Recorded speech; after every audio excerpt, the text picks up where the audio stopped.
네, 안녕하세요. 이은종 변호사입니다. 오늘부터 그 기업 법무 실무 관련돼서 여러 가지 말씀을 드릴 거고요. 일단 첫 번째로 주식회사에 대해서 설명을 드리도록 하겠습니다.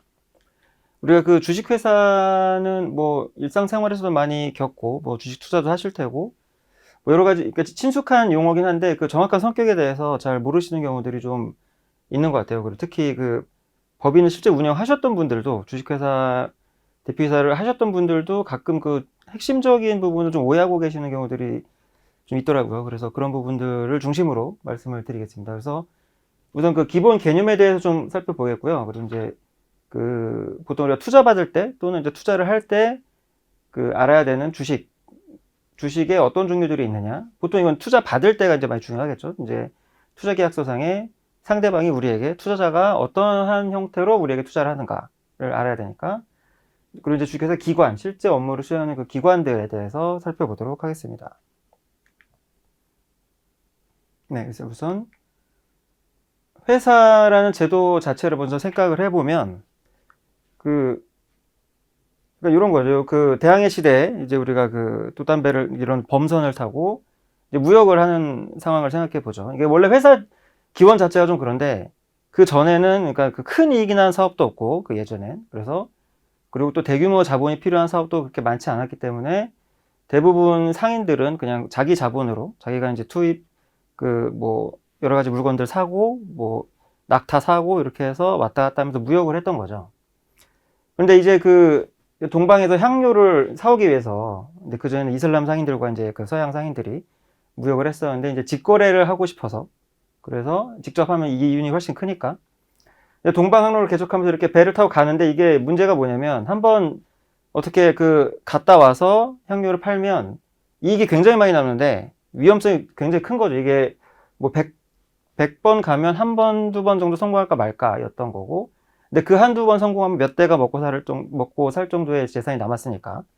이걸 그리고 또 위험성도 너무 큰 데다가 들어간 자본의 그 크기도 너무 커서 이거를 그 혼자 할 수 있는 개인이 별로 없었던 거죠. 그래서 이제 여러 사람들이 모여서 공동으로 투자를 해서 이 함대를 출발시키고 갔다 오면 그 수익을 나누자. 근데 이거부터 이제 회사 제도가 시작을 한 겁니다.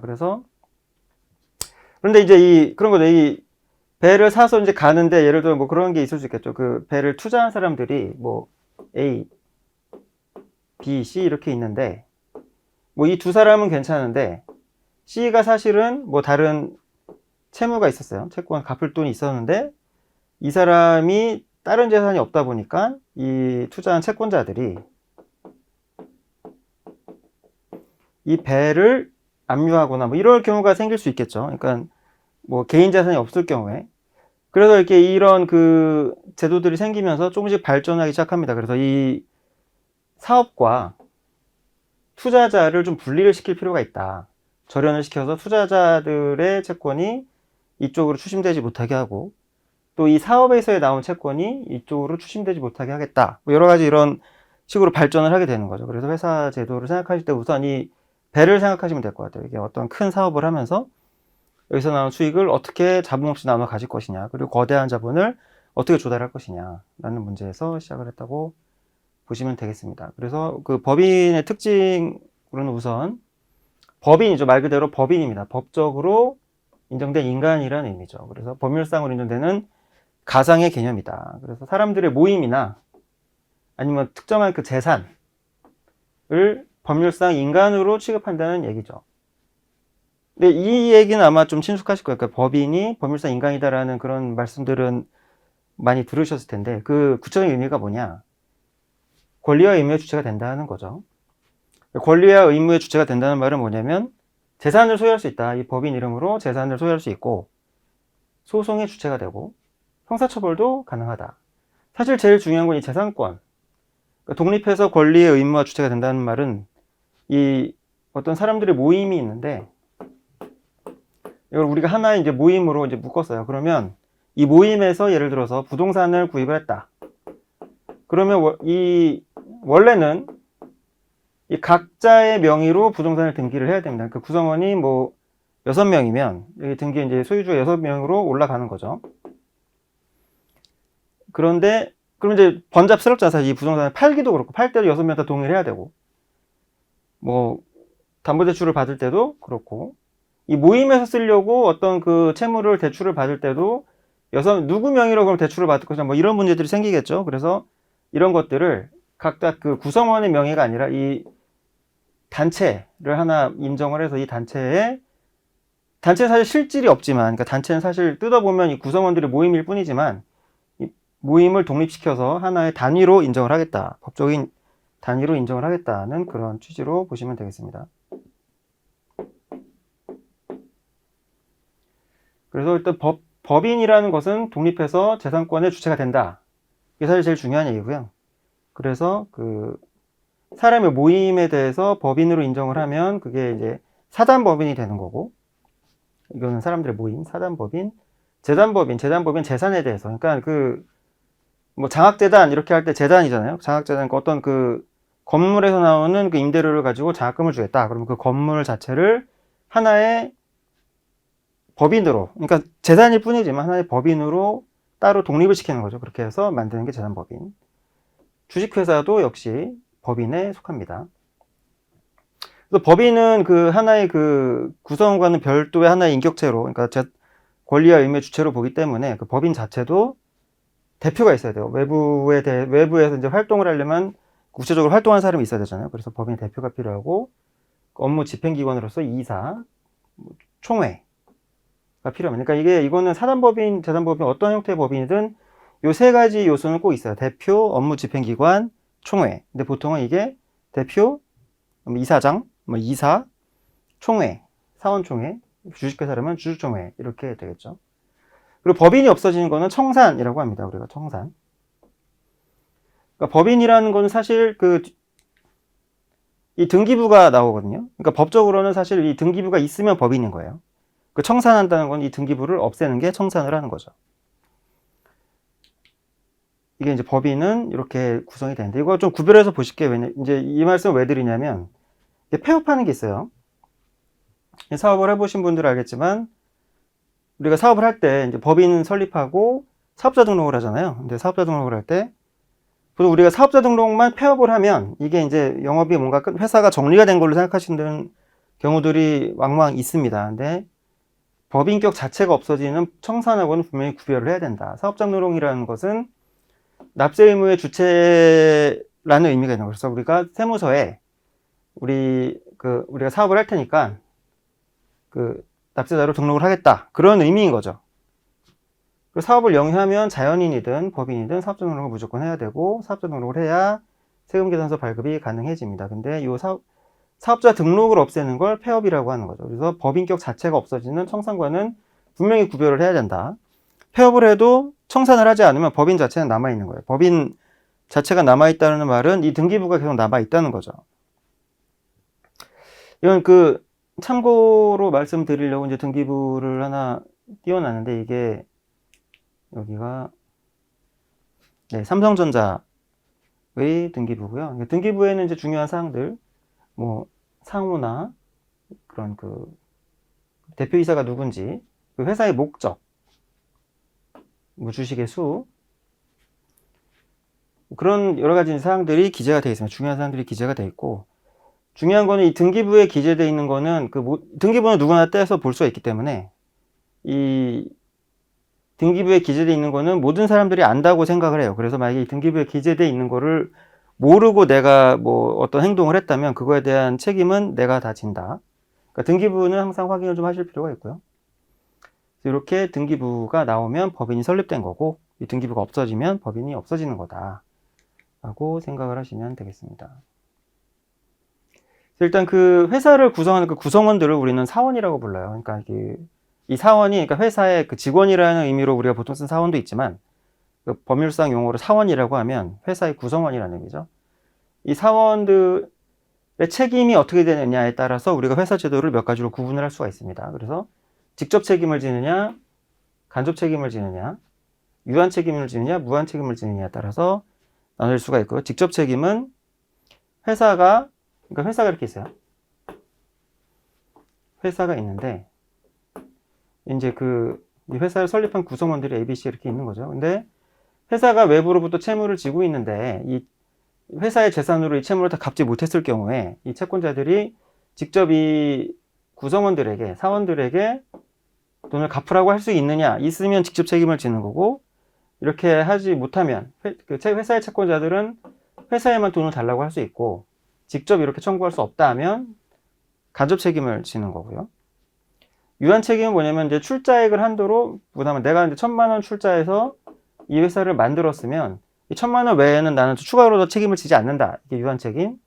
무한 책임은 출자액이 1,000만 원이었어도 회사의 채무에 대해서 다 책임을 진다. 이게 무한 책임인 거죠.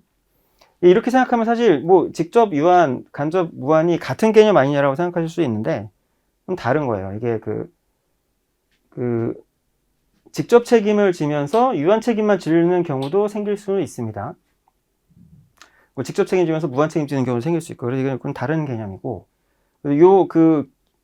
사원들이 어떻게 책임을 지느냐에 따라서 회사 제도를 크게 우리 상법에서는 5가지로 구분을 하고 있습니다. 그래서 뭐 보시면 합명회사, 예, 합명인 거죠. 합병이 아니라 합명회사, 합자회사, 유한책임회사, 주식회사, 유한회사 이렇게 나누고 있고, 각각의 그 회사의 단계별로 이 사원들이 지는 책임이 달라요. 그러니까 이게 어떻게 보면 그 회사 제도의 발전한 역사가 어떻게 보면 제도적으로도 남아있다고 볼 수 있는데, 이 한명 회사 같은 경우에는 무한 책임 사원으로만 구성이 돼 있다. 그래서 어떻게 보면 약간 회사 제도의 그 원래 모습인 거죠. 원래 그러니까 그냥 단순히 사람들이 모여서 사업을 하는데 이 모임에 어떤 법인격을 인정해주자, 여기까지.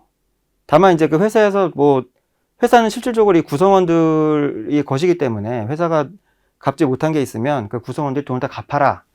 뭐 그런 취지로 이렇게 돼 있는 게 한명회사고, 그럼 너무 좀 리스크가 크니까, 그러니까 내 전 재산을 걸고 어쨌든 하는 거 똑같잖아요. 그래서 뭔가 내가 투자한 만큼만 책임을 지겠다라고 하는 유한 책임 사원들을 추가한 게 합자회사, 유한 책임들로만 구성된 게 유한 책임 회사, 그러다가 이 지분을 거래할 수 있도록, 자유롭게 거래할 수 있도록 주식의 형태로 만든 것이 주식회사. 이제 이건 유한회사도 역시 모든 사원이 간접 유한 책임을 지고, 다만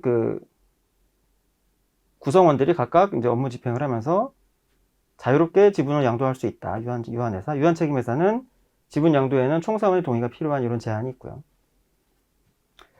사실 우리나라에 등록된 회사들, 그러니까 뭐 민법상 사단, 재단 빼고 상법상 회사들 중에 90% 이상이 다 주식회사입니다. 근데 이런 유한회사나 유한책임회사, 합자회사, 한명회사 이런 것들은 어떤 펀드 만들 때나 어떤 특수한 목적으로만 이렇게 구성을 하는 것 같고, 보통 우리가 일반적으로 사업을 할 때는 주식회사를 주로 많이 하기 때문에 이 주식회사를 위주로 볼 것이고요. 역시 주식회사는 주주와는 별도의 자격을 가진 이사들로 구성된 이사회가 업무 집행을 한다. 그리고 대표가 이사회에서 결정 업무를 집행을 한다는 구조로 생각을 하시면 되고, 감사가 이제 이사들을 감시한다라고 생각하시면 되겠습니다. 이 주식회사 이 기관들에 대해서는 이제 이후에 별도로 말씀을 드릴게요. 주식회사는 주주의 유한 책임의 가장 큰 특징이다. 그래서 주주는 자신이 인수한 주식의 가액을 납입할 책임을 질 뿐. 그러니까 이거죠. 회사를 설립할 때 내가 뭐 얼마를 내서 회사를 설립하겠다라고 하면 그 돈을 낼 책임만 질 뿐이고, 그 이후에 회사 채무에 대해서는 전혀 책임을 지지 않는다. 이게 중요한 거죠. 회사 채무에 대해서는 책임을 지지 않는다. 그러니까 뭐 회사가 있는데, 회사가 뭐 예를 들어서 자산이 뭐 어쩌고저쩌고 하다 보니까 100억이 됐어요. 근데 부채가 900억이 됐다고 해보죠. 그러면 이제 갚지 못한 채무가 800억이 남아 있을 거잖아요. 갚지 못한 게. 그럼 사실 개념적으로는 이 회사를 그래서 800억 갚지 못한 채로 그냥 날리면 주주들은 그냥 끝입니다. 주주들이 이 800억에 대해서 추가 출자를 해야 된다거나 아니면 주주 개인 재산으로 이 800억 갚아야 된다거나 그런 경우는 없어요. 이게 주식회사의 가장 큰 특징이죠. 그러다 보니까 이 회사 채무에 대해서는 책임을 지지 않다 보니까 적극적인 투자가 가능하게 된 거죠. 그래서 주주 개인, 그러니까 내가 회사 사업을 할 때 내 전 재산을 다 걸 필요가 없는 거예요. 내가 회사를 주식회사 설립해서 거기에 1억 원 투자해서 만들어 두면 사업이 안 되더라도 그 1억만 날리면 되는 거지, 추가로 내 재산이 더 갈 우려는 없다는 거죠. 그리고 이렇게 회사 채무에 대해 책임을 지지 않기 때문에 이 그러니까 주주 자격을 자유롭게 거래할 수 있게 됩니다. 그래서 이게 만약에 이 회사의 주주가 된 주주에게 이 회사 채무가 넘어오게 되면 그 주주로 대실 이 사람의 주식을 사고 싶은 사람이 없을 거잖아요. 주식을 잘못 샀다가 뭐 언제 어느새 내 재산이 날아갈 수가 있는데. 근데 그게 아니라 그 회사 채무에 대해서는 책임을 지지 않는다는 전제가 있기 때문에 주주의 그 지위도 거래가 가능하고, 그래서 이제 주식시장이 발달할 수 있게 되는 것이죠. 그리고 자금 조달이 더 용이해집니다. 왜냐면 회사 채무에 대해서 책임을 지지 않는다는 전제가 있기 때문에 그러니까 새롭게 주주로 들어오는 것도 부담이 없는 거죠. 가장 큰 특징은 주주의 유한 책임이 있다는 것이고요. 근데 실제로 사실 회사가 이 정도가 됐을 때 이 회사가 이제 이렇게 상황이 안 좋아지면 800억의 채무를 만약에 갚지 못한다고 하면 일반 대부분의 경우에 대표들도 같이 뭔가 파산을 하거나 이렇게 어려워지는 경우들이 있는데, 그거는 왜 그러냐면 연대보증을 따로 했기 때문인 거죠. 만약에 연대보증을 하지 않았다면 그러면 정말 대표는 아무 책임을 지지 않습니다. 근데 우리가 그 전에는, 그러니까 2016년, 17년 요때 그 기보, 신보 이런 데서 대표에 대한 연대보증을 폐지했는데, 그 이전에는 대출받을 때 대표자가 뭐 특별한 그 법인의 재산이 많거나 이러지 않는 한 대표자가 연대보증을 했었어야 됐거든요. 그러면 이제 이 회사의 채권자들은 회사의 채권자로서의 지위가 아니라 주주에 대한 연대보증 채권자로서로 이렇게 주주에게 추심을 했던 거죠, 그동안은. 근데 만약에 회사가 회사의 채무에 대해서 대표가 연대보증을 하지 않았다면 회사가 망하더라도 대표는 전혀 지장이 없습니다. 그게 주식회사의 가장 큰 특징이기도 하고요. 주식회사를 일단 설립하는 거는 뭐 대부분 아마 주식회사를 설립하시더라도 이제 대리인에게 그러니까 뭐 변호사나 법무사 사무실에 의뢰를 하시는 경우가 많기 때문에 이 내용들은 뭐 구체적으로 말씀드리지 않을 거예요. 근데 그래도 이제 우리가 알고 있어야겠죠. 그러니까 어떠한 단계를 거쳐서 진행이 되느냐. 일단 크게 보면 뭐 이렇게 적어놨는데 중요한 것들이 이런 거죠. 그러니까 정관 작성하는 게 제일 중요하다. 정관을 작성하고 그다음에 주금을 납입하고 임원을 설립한 다음에 등기를 하면 된다. 사실 요게 제일 중요합니다. 그리고 이제 일단 발기인을 말씀을 드려야 되는데, 발기인은 이제 회사를 설립하는 사람, 회사를 일으켜 세우는 사람이라는 의미인 거죠. 그래서 회사가 이렇게 A와 B와 C가 모여서 우리가 회사를 한번 만들어 보자라고 했을 때 이제 이 사람들이 발기인이 되고, 발기인의 법적인 의미는 회사 정관에 작성할 때 정관에 사인을 해야 돼요. 이게 정관에 사인하는 사람이라는 의미가 됩니다, 발기인은. 근데 이제 사인을 한다는 게 그냥 사인하는 걸로 끝나는 게 아니라 어떤 일정한 법적 책임을 진다는 의미니까 중요한 거죠. 정관은 뭐 잘 아시겠지만 주식회사 그러니까 회사의 헌법 같은 거, 나라의 헌법이 있다면 주식회사에는 정관이 있다. 그래서 이 정관이 회사의 기초적인 사항들을 정해놓는 것이고, 근데 보통 우리가 회사 설립할 때 정관이 이렇게 중요함에도 그냥 인터넷에 많이 돌아다니는 표준 정관 같은 것들을 그냥 쓰시는 경우들이 좀 있는데, 뭐 일반적인 경우에는 그렇게 그냥 쓰셔도 됩니다. 근데 우리 회사가 어떤 다른 특별한 점이 있다면 그런 것들을 반영을 잘 해놔야 돼서 정관을 한번 체크해 보시는 게 중요하다. 그러고 나서 회사 설립하는 게 발기 설립이 있고 모집 설립이 있는데, 일단 결론부터 말씀드리면 주식회사의 99% 이상은 발기 설립으로 하고 있어요. 그러니까 발기 설립은 뭐냐면 이 발기인들끼리만 모여서 설립을 하는 거. 그러니까 같이 사업을 할 A, B, C만 모여서 설립을 하는 게 발기 설립이고, 모집 설립은 발기인 외에 불특정 다수의 사람들로부터 돈을 조달해서 회사를 설립한다. 이게 모집 설립인 거죠. 불특정 다수가 들어가기 때문에 여기는 아무래도 규제가 좀 있어요.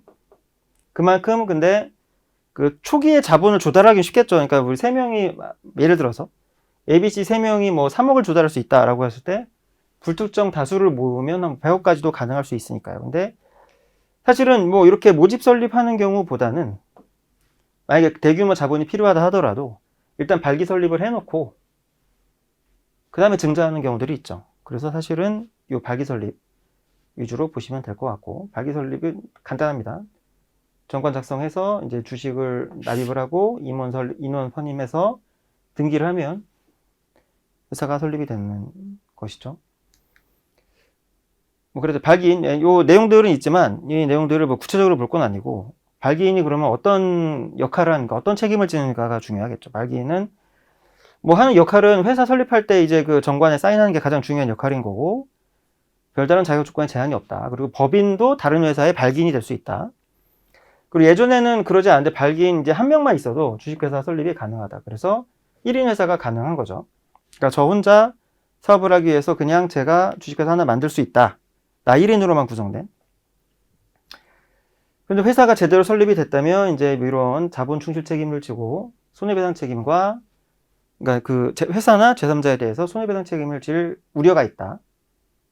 회사가 성립하지 못한 경우에는 뭐 이런 그 회사 설립 중에 그 제3자에게 진 채무가 있다면 연대 책임을 질 수가 있다는 것이고, 사실 제일 중요한 건 그러니까 잘못하면 배임죄가 돼서 형사처벌 받을 수도 있다는 거죠. 그래서 발기인이 본인의 임무를 위배해서 재산상 이익을 취하거나 제3자로 하여금 취득하게 한 경우에는, 그래서 회사에 손해를 가할 때에는 형사처벌을 받을 수 있다는 점이 중요합니다. 그래서 발기인 되는 게 뭐 쉬운 건 아니지만, 그러니까 이렇게 그 처벌받을 수 있다는 점은 생각하셔야 되고요.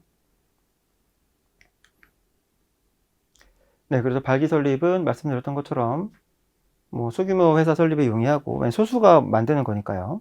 모집 설립은 대규모 자본 조달에 유리하다. 대부분은 근데 사실 발기 설립으로 다 진행이 되기 때문에 발기 설립 위주로 보시면 될 것 같고 훨씬 간단하다. 근데 회사 설립할 때 그 특히 중요할 게, 우리가 현물 출자를 할 일이 있어요. 그러니까 원칙은 뭐 잘 아시겠지만 돈을 내서 그걸로 회사를 설립해서 회사가 운영이 되는 게 이제 그게 원칙인데, 이제 가끔 보면 돈이 아니라 물건으로 출자를 하는 경우들이 있죠. 그래서 그 건물을 회사를 출자를 한다던가, 아니면 뭐 어떤 그 기계를 출자한다, 그런 경우가 있을 수 있습니다. 그래서 그런 경우들은 특히 변태 설립 사항이라고 해서 규제를 하고 있죠. 사실 변태 설립 사항은 이렇게 보면 뭐 여러 가지, 그러니까 변태 설립 사항은 그 발기인이 회사를 설립하니까 그 아무래도 회사 설립하는 단계에서 권한이 굉장히 크잖아요. 그래서 그 권한을 남용할 우려가 있다. 그래서 남용해서 회사의 재산적 기초를 위태롭게 하고 주주와 회사 채권자를 해하는 결과를 가져올 수 있는 사항들은 미리 우리가 법에서 변태 설립 사항이라고 규정을 해놓고 그에 대한 규제를 하겠다. 변태 설립 사항은 특히 이제 발기인이 받을 특별이익, 발기인이 돈을 특별히 뭐 더 가져간다는 그런 내용이 있다면 그런 거를 규제를 할 거고, 회사가 설립된 이후에 그 어떤 재산을 양수하거나 재산을 사거나 뭐 이렇게 미리 설립 전에 미리 계약을 해놓은 게 있다면 그런 것도 이렇게 정해놓기로 되어 있는데, 사실은 현실적으로 문제가 되는 건 이거 현물 출자에 대한 겁니다. 현물 출자. 이게 이 현물 출자에 대한 내용은 회사 설립할 때도 그렇고 나중에 이제 증자할 때, 회사 설립된 다음에 증자할 때도 현물로 할 때는 같은 내용으로 규제를 하고 있기 때문에, 현물 출자는 그 돈이 아닌 다른 재산을 출자하는 거예요. 그렇기 때문에 돈 같은 경우는 우리가 가치가 명확하잖아요. 1,000만 원이면 1,000만 원의 가치가 있는 거죠. 명확하죠. 근데 어떤 기계를 이제 출자를 한다. 그럼 이 기계가 과연 그럼 얼마짜리냐? 이 기계를 그래서 얼마로 쳐서 주식을 얼마를 줄 것이냐? 요 그 이슈가 좀 있는 거죠. 그래서 사실은 1,000만 원짜리인데 3,000만 원으로 인정해서 주식을 3,000만 원어치 주면 회사는 그만큼 손해를 보는 거니까. 그럼 회사가 손해를 보면 회사 채권자가 결국에는 손해를 볼 수 있는 거죠. 그렇기 때문에 규제를 한다. 그래서 대차제조표, 그러니까 자산 상태표로 이름은 바뀌었지만 그 상법상으로는 대차제표를 아직도 하고 있어요. 대차제조표 자산 항목에 기재할 수 있는 것이면 다 현물 출자 대상이 된다. 그래서 부동산도 되고 기계나 자동차, 동산도 되고, 심지어 영업상 비밀도 가치만 제대로 평가할 수 있다면 뭐 현물 출자 대상이 됩니다. 특허권도 현물 출자 대상이 되죠. 다만 노무나 신용, 그러니까 노무 출자 안 되고, 내가 그래서 그 6개월 동안 돈을 받지 않고 일을 할 테니까 그 주식을 얼마로 쳐서 달라, 이거 안 되고, 신용 출자, 회사가 어려울 때 내가 신용을 제공해서 대출을 받을 수 있도록 하겠다, 그것도 출자하는 건 안 됩니다. 그래서 이제 과대평가됐을 때는 그 과대평가 정도가 경미하면 그냥 현물 출자 자체는 유효하고 대신 그 차액만큼을 더 납부해라, 이렇게 될 수 있겠죠. 손해배상 책임을 질 수가 있는데, 이게 그러니까 1,000만 원짜리를 한 1,200 정도로 평가해서 현물출자했다 이러면 그 200만 원만 더 내면 되는 문제가 되는데 1,000만 원짜리를 한 1억에 평가했다 그러면 현물출자 자체가 무효가 될 수 있다. 그리고 그렇게 되면 회사 설립 자체가 아예 무효가 될 수도 있다. 이 점들을 기억하시면 될 것 같아요. 그리고 정관은 아까 말씀드렸던 것처럼 회사의 그 헌법이라고 생각하시면 돼요. 회사의 가장 기본을 규정하는 규칙이다. 그래서 회사의 조직과 활동을 정한 근본 규칙인 거죠, 정관은. 그래서 정관을 일단 만들면 이걸 개정하려면 주주총회의 특별 결의가 필요합니다. 이건 주주총회 결의 요건에 대해서는 이제 다음 시간에 말씀을 드릴 건데, 특별 결의는, 보통 결의는 뭐 과반수 출석에 출석 2분의 1 이상 찬성만 되면 돼요. 근데 특별 결의는 3분의 2 이상이 출석을 일단 해야 되고, 발행 주식 총수의, 그러니까 3분의 2 이상이 동의를 해야 되고, 그 동의한 주식 수가 그러니까 총 주식의 3분의 1 이상이 돼야 된다는 거죠. 좀 더 그 결의 요건을 가중한 거죠. 정관 바꾸기가 그렇게 쉽지가 않다. 그래서 정관을 처음 만들 때 좀 조심을 해야 되고, 뭐 이렇게 꼭 반드시 정관에 기재를 해야만 하는 사항, 절대적 기재 사항이 있고, 그러니까 우리 회사 목적이 뭐냐, 이름이 뭐냐, 뭐 이런 것들은 기재를 해야 되고, 이런 걸 기재를 하지 않아도 되지만, 뭐 이런 해당 사항이 있을 때는 반드시 기재를 해야 되는 것들. 그러니까 우리가 만약에 뒤에서도 보겠지만 이런 종류 주식, 전환 주식 이런 것들을 발행할 때는 반드시 정관에 기재를 하도록 되어 있습니다. 그리고 뭐 나머지 사항들은 그냥 정관에 기재하면 효력이 있다. 그만큼. 그러니까 그런 거예요. 예를 들어서 그러니까 이런 상법의 강행 규정. 그러니까 보통은 이게 상법이 되는데 일반적인 법들의 강행 규정이나 사회 질서에 반하지 않는 범위 내에서 회사 운영에 대한 사항을 마음대로 기재를 하면 그게 효력이 생긴다. 그래서 표준 정관 같은 경우는 뭐 이런 사항이 없지만 우리가 이제 우리 회사가 뭐 특별히 영업 연도를 좀 바꾸고 싶다라든지 다른 회사는 다르게 하고 싶다. 지점을 설립하고 싶다. 총회를 우리는 뭐 3월 말에 하지 않고 뭐 2월 말에 하겠다. 이런 사항들이 있다면 기재를 하면 그게 이제 그대로 효력을 발휘한다는 거예요. 그래서 생각보다 이 주식회사의 운영에 대해서는 그 상법상 규정들도 많이 있지만 자율성이 좀 있습니다. 그러니까 정관으로 정하면 대부분은 그 정관의 그 정한 바를 인정을 해주기 때문에 정관이 그만큼 중요하다는 것이죠. 그 목적은 이제 회사가 왜 어떤 사업을 할 것이냐라는 점에 대한 것들인 거고, 설립 목적을 기재하는 게 중요한 게 뭐냐면 그 이사의 그 업무 집행 범위를 결정하는 기준이다. 그래서 이사 업무 집행 범위가 왜 중요하냐? 나중에 이제 또 말씀드리겠지만 이사가 이제 업무와 관련된 행위로 만약에 제3자에게 위해를 끼치면 이사는 당연히 손해배상 책임을 지지만 그 이사가 그 회사도 책임을 지는 경우가 생기거든요. 예를 들어 이런 거죠. 우리 회사가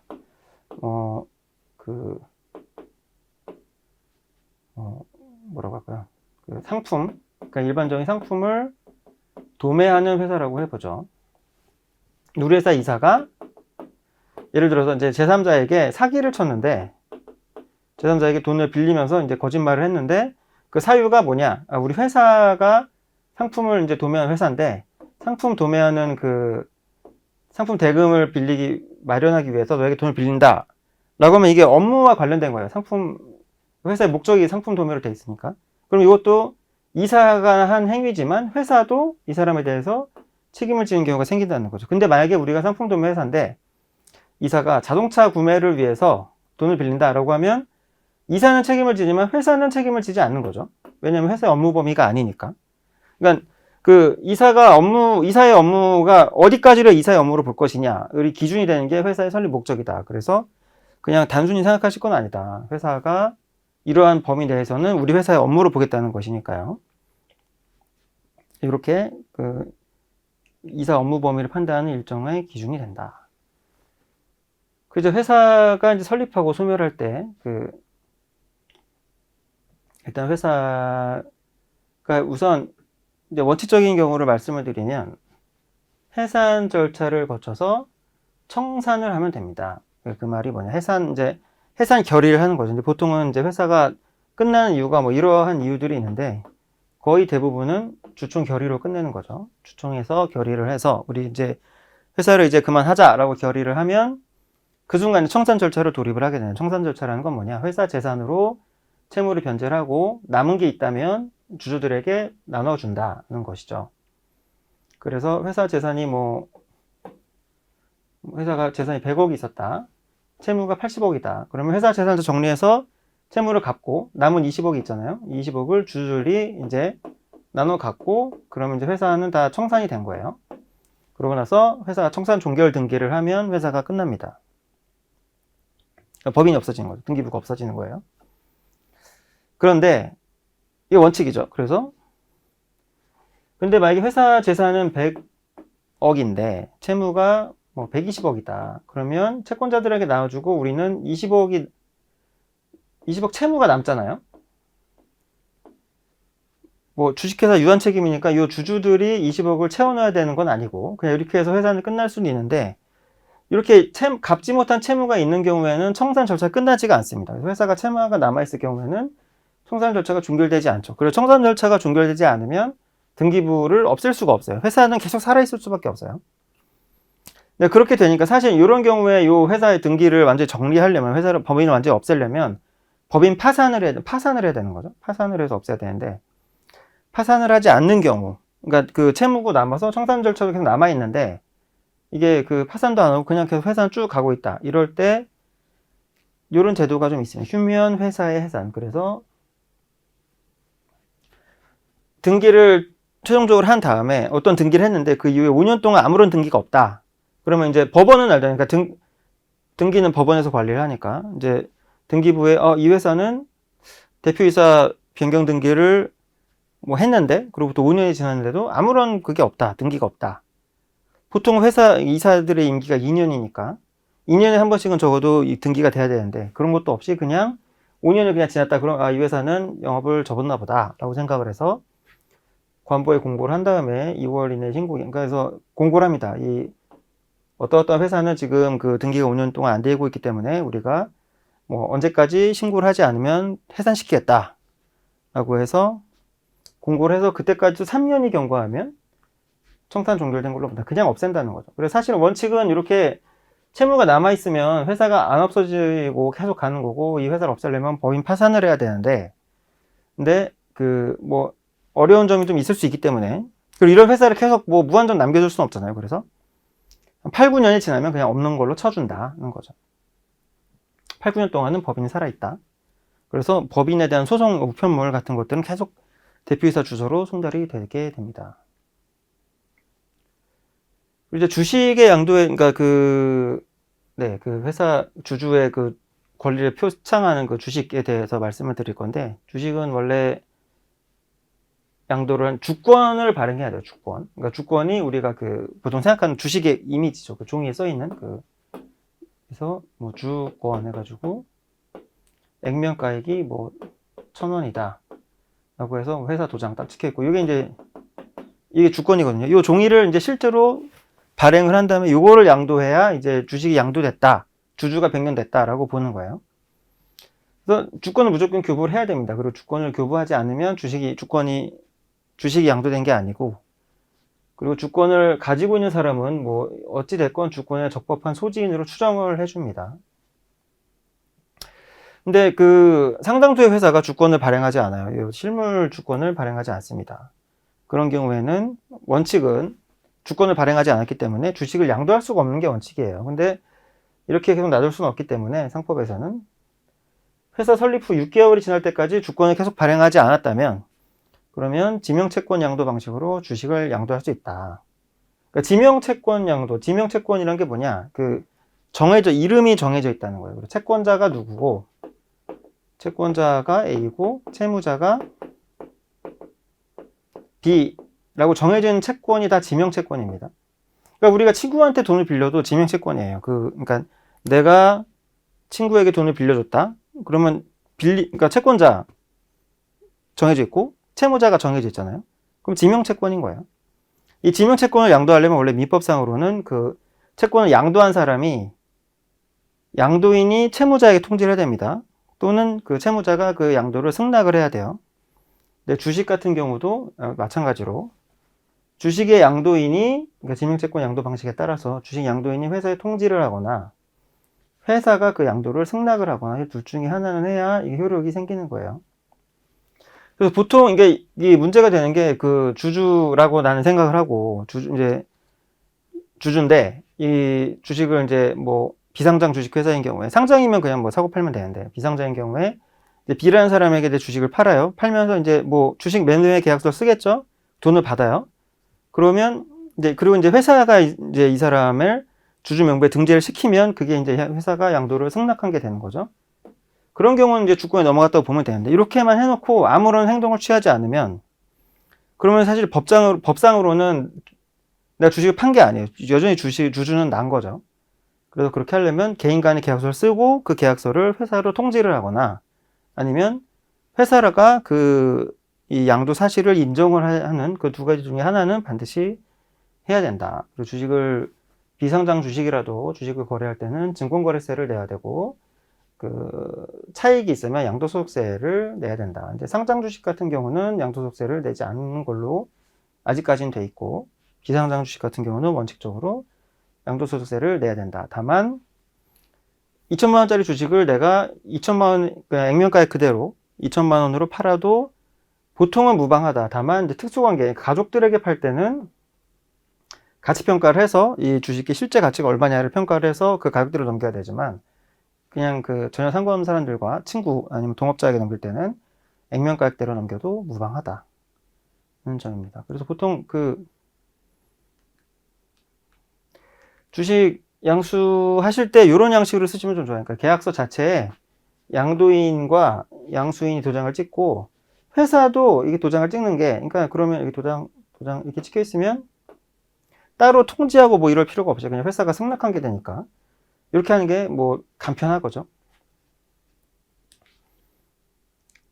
그리고 이제 그 명의시타 그러니까 실질 주주는 난데 그 여러 가지 이유로 내가 이 회사 주주로 등재를 하지 않고 다른 사람 이름을 이제 그 회사 주주라고 했을 때 문제가 생겼을 때 실제 주주가 누구냐? 나냐? 아니면 돈을 댄 나냐? 아니면 명의만 있는 쟤냐? 이게 좀 문제가 될 경우가 있는데 판례는 실질에 따라서 그동안 판단을 했다. 그래서 실제로 주식을 인수하여 그 대금을 납입한 명의 차용의 명의를 빌린 사람만이 실질적인 주주다. 그래서 이게 부동산이랑은 조금 다르죠. 부동산 같은 경우는 명의자가 어쨌든 딱 실질 소유자로 그러니까 소유자로 인정을 받는데 그 주주 같은 경우는 실제 돈을 댄 사람, 명의를 빌린 사람만이 아니라 실질 돈을 댄 사람이 그 사정을 잘 소명을 하면 그러면 그 실질 주주라고 볼 수 있다는 것이죠. 명의 신탁이 가능하다. 주주는. 네, 이제 주식의 종류에 대해서 설명을 드리도록 하겠습니다. 주식은 뭐 가장 흔한 게 이제 액면 주식이에요. 액면가가 있는 주식이 액면 주식이고요. 이제 그 액면가가 없는 게 무액면 주식인데 일단 액면가가 있는 게 거의 대부분이니까 액면 주식 위주로 생각을 하시면 될 것 같고 일단 기본적으로 이제 그 주식은 그렇습니다. 의결권이 있고요. 주주총회의 의결권이 있고 그리고 이제 배당을 받을 수 있는 권리가 있는 거죠. 배당. 대표적으로는 그래서 이 두 개를 위주로 생각하시면 되고 여러 가지 뭐 소수주주의 권리 뭐 그러니까 그 재무제표 열람 청구권 뭐 이런 그 여러 가지가 있는데 가장 대표적으로는 주총에서 의결할 수 있는 권리와 배당을 받을 수 있는 권리 이렇게 있다라고 생각하시면 돼요. 이 두 개가 다 같이 있는 게 이제 보통주인 거죠. 보통주. 이게 원칙입니다. 보통주는 1주 1의결권. 그래서 뭐 주당 1의결권이고 그리고 회사가 이제 뭐 1년 동안 번 거에서 남은 게 있으면 남은 거를 이제 1주당 균등액을 배당받을 수 있는 같은 금액을 배당받을 수 있는 그런 권리가 있다. 그렇게 생각하시면 되는데 여러 가지 이유로 이제 주식이 이 보통 주식만으로는 뭔가 투자를 유치하기도 좀 어렵다. 그래서 뭔가 혜택을 주자. 투자자들에게 혜택을 주자라는 차원에서 조금씩 다양한 주식들이 생겼고요. 그런 것들을 우리나라는 이제 우선주만 인정을 했어요. 예전에는 우선주. 네, 우선주. 우선주는 뭐냐? 이익 배당이나 자녀 배당, 자녀 재산 분배에 우선권을 주는. 그러니까 이익을 최우선으로 가져가라. 는 그런 의미인 거죠. 이 우선주가 있었고 예전에는 이 우선주에는 의결권이 없는 것으로 그렇게 규정을 하고 있었는데 상법이 2012년, 13년 이때 한번 대대적으로 바뀌면서 그 다양한 형태의 주식을 다 인정을 했습니다. 그래서 의결권 그러니까 우선주, 이익 배당을 우선 가져갈 수 있는 우선주 외에도 의결권만을 따로 빼거나 뺄 수 있는 또 이제 주식을 상환. 그러니까 원래는 주식은 그 딴 데 팔았으면 팔았지 회사한테 이 주식 환불하겠다. 그러니까 환불인 거죠. 환불. 주식을 환불하겠다는 얘기는 할 수 없었는데 이것도 인정을 하고 그리고 전환. 주식을 다른 형태의 주식으로 바꿔달라. 그러니까 지금은 나는 뭐 우선주인데 예를 들어서 보통주로 바꿔달라.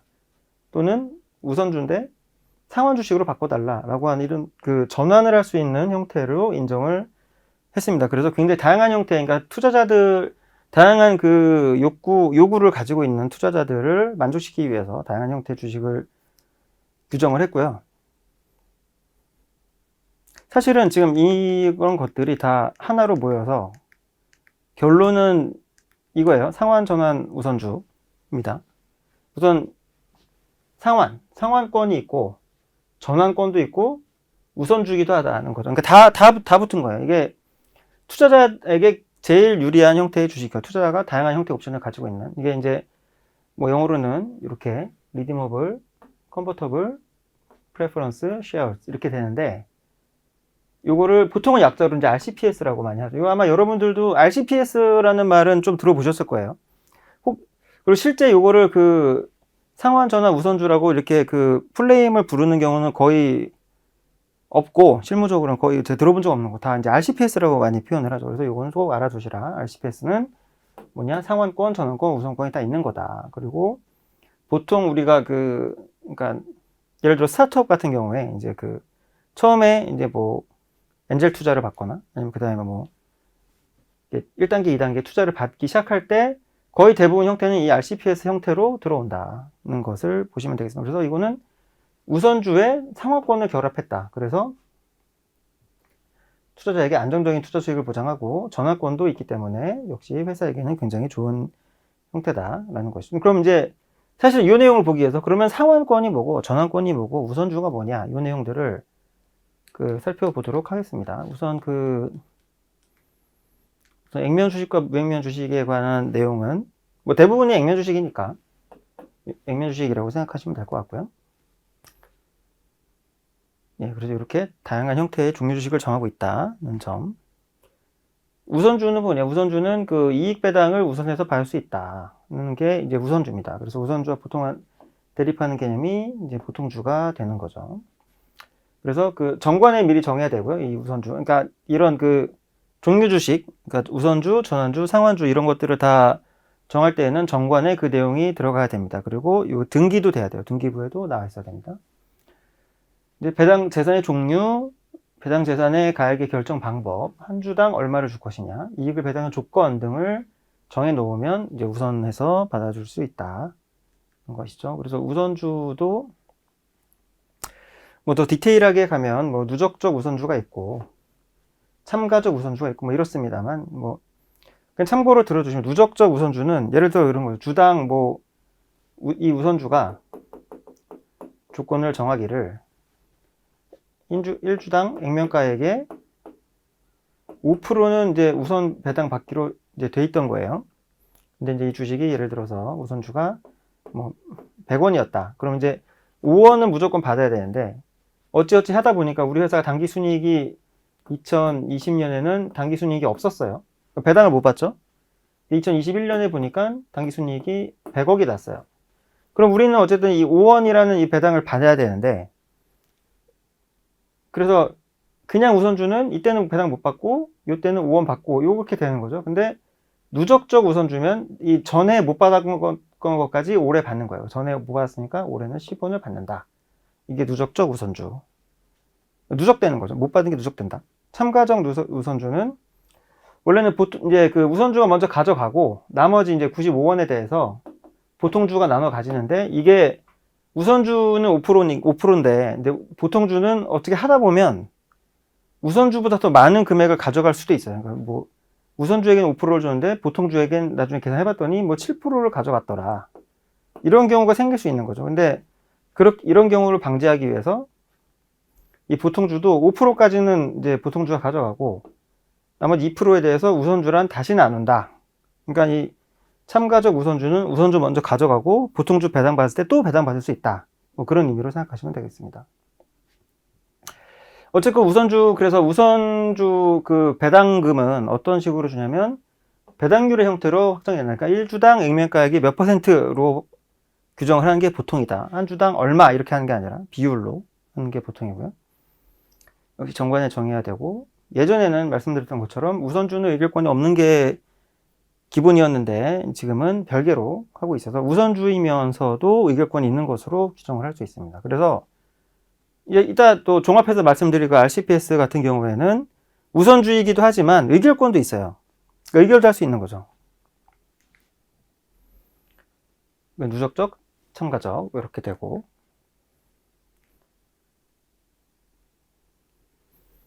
이제 의결권을 배제하거나 제한하는 종류 주식이 있습니다. 그래서 의결권을 아예 이 주식은 의결권 자체가 아예 없다 이렇게 할 수도 있고, 이 주식은 특정 사안에 대해서만 의결권이 없다라고 정할 수도 있어요. 그래서 뭐 이런 거죠. 이 주식은 뭐 주총의 모든 결의에 대해서 의결권이 전면적으로 제한된다 라는 형태의 주식을 만들 수도 있습니다. 이건 이제 투자자들을 위한 거라기보다, 그러니까 그런 거죠. 투자자들이 투자를 할 때 뭐 그런 우려가 생길 수 있어요. 우리가 여태까지 해오던 이 기업 문화가 있는데, 돈은 필요해서 그 많은 자본이 필요해서 투자를 받지만 이게 우리 회사의 그 방향까지 좌지우지되고 싶지 않다라고 할 때는 뭐 의결권 없는 주식으로 해서 발행을 할 수 있겠죠. 아니면 일정 기간 동안만 정해서 뭐 의결권 제한되는 걸로 정할 수도 있겠습니다. 하지만 뭐 활용도가 뭐 높을 것 같지는 않아요. 다만 이제 의결권 제한 주식은 좀 활용할 수 있겠죠. 그래서 원래는 이제 우선주인데 우선주가 우선 배당을 받으면 배당을 먼저 가져가는 상황이면 의결권 행사하지 않겠고, 근데 우선 배당이 이루어지지 않는 경우에는 의결권을 행사할 수 있다라고 이렇게 정할 수도 있겠고요. 이 주식은 이제 일단은 의결권이 있지만 이게 누군가한테 넘어가면 의결권을 소멸시킨다라고 정할 수도 있는 거예요. 그러니까 이런 경우에는 경영권 방어에 좀 유리하게, 그러니까 처음에 뭐 ABC가 이 회사를 세웠는데 이 C가 이제 주식을 팔았다. 그래서 내가 모르는 갑이 들어왔다. 그러면 이 갑이 의사결정에 참여하는 게 싫기 때문에 그냥 ABC 이렇게 들고 있을 때는 의결권이 있다가 누군가한테 한번 넘어만 가면 의결권이 없는 것으로 이렇게 정할 수도 있다. 것이죠. 상환이란 건 뭐냐면 회사가 이제 주식을 사주는 거예요. 그래서 회사가 주식을 받고 그거를 이제 돈을 돌려주는 거죠. 이게 회사가 먼저 결정하는 걸로, 그러니까 회사 콜로 회사가 이제 이 주식을 상환하겠다라고 해서 상환할 수 있는 걸로도 할 수 있고, 주주가 회사에 대해서 상환을 청구하는 것으로 할 수도 있다. 그래서 보통은 이걸로 주주가 이제 그 상환을 하는 것으로, 상환 청구할 수 있는 것으로 규정을 하는 경우가 많죠. 투자 받을 때는. 그래서 보통은 이렇게 이제 주주가 회사에 대해서 이제 이 주식을 언제까지 상환권을 청구하면 회사는 뭐 일정 기간, 뭐 2주, 한 달 이내에 뭐 얼마로 쳐서 이걸 상환한다라고 돼 있죠. 그래서 뭐 임의 상환할 수도 있고 강제로 회사가 상환할 수도 있는데, 우리가 뭐 이 내용들을 보시고 보통은 이 투자자들이 회사에 대해서 요구하는 것으로 규정하는 경우가 많습니다. 전환 이제 이 주식을 다른 형태의 주식으로 바꾸는 거거든요. 이것도 역시 회사가 콜에서 바꾸는 걸로 정할 수도 있고, 그리고 주주가 콜에서 전환하는 것으로 규정할 수 있습니다. 주주는 그러면 왜 주식을 굳이 바꾸냐? 주주는 그런 거죠.